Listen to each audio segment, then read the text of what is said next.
Hello there, this is Kevin, the saberfactory.com, and in this video guide today we're going to have a check at what sounds do we have on Xenopixel lightsabers. For the latest Xenopixel version, go to the saberfactory.com. In the footer section we have a manual and updates and firmwares page where you can download the latest Xenopixel software. So Xenopixel as of now have 34 sounds included, and those sound fonts you can browse them very simply. Turn your saber on, so it's already on. So not the blade on, but just the saber on, and you can press the button for 3 seconds. And it's going to select the next sound font. Again, this is the next sound font. If I wanted to go backwards, I would have to just point it down and twist backwards.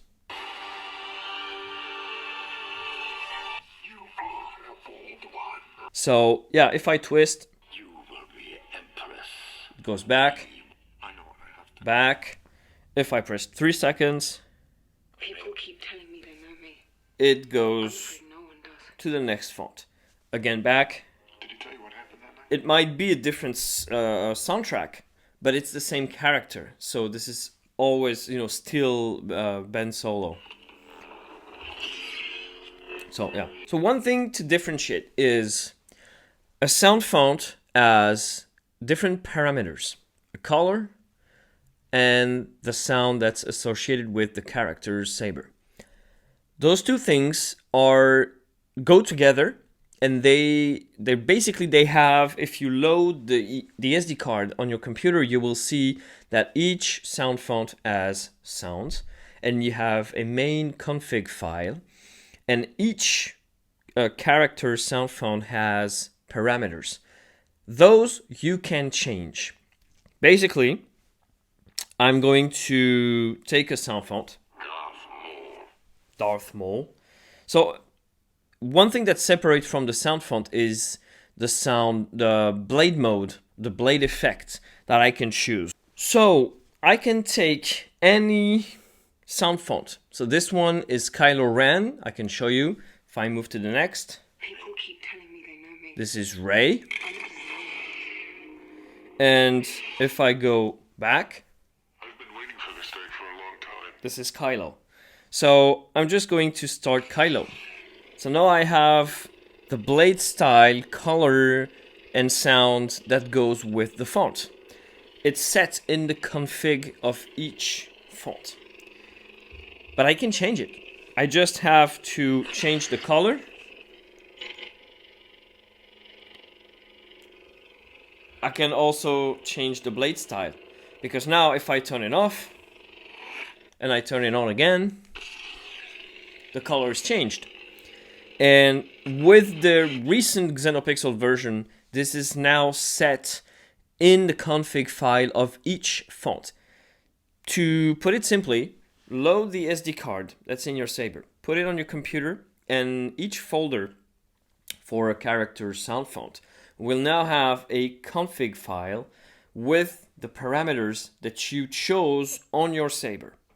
If you wanted to reset your saber to the initial settings, you would simply, I would have to change the color to red, and I would have to have that broken blade again. Pulse. Rainbow blade. Candy blade.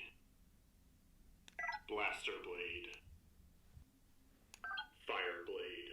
And now I have Fire Blade back, so I have the color and the type of blade, the blade mode, all set back to what Kylo Ren was. So anytime you change the color or change any setting on the font, it will write that new setting in the file. If you want to get rid of it, just load the SD card on your computer, get rid of the config file that's in the font folder. Or just simply take the steps to change the color, the blade mode, and everything again on the sound font that you had modified previously. And it will be back to what it was. So that's how you can change a font. That's how you can customize any character font to your desires, and also how to set it back to what it was initially. I'm not going to go through the 34 fonts that we have, but here's a list, and you have all 34 fonts that's on Xenopixel, and you can also find this updated list on our website, saberfactory.com. In the FAQ, we have everything. If you have any questions, shoot them in the comments. Find me on saberfactory.com, the website, the chat. I'm also on Instagram, Facebook, TikTok, etc. Thank you for watching this video. I hope it's been helpful, and I'll see you in the next guide. May the force be with you guys.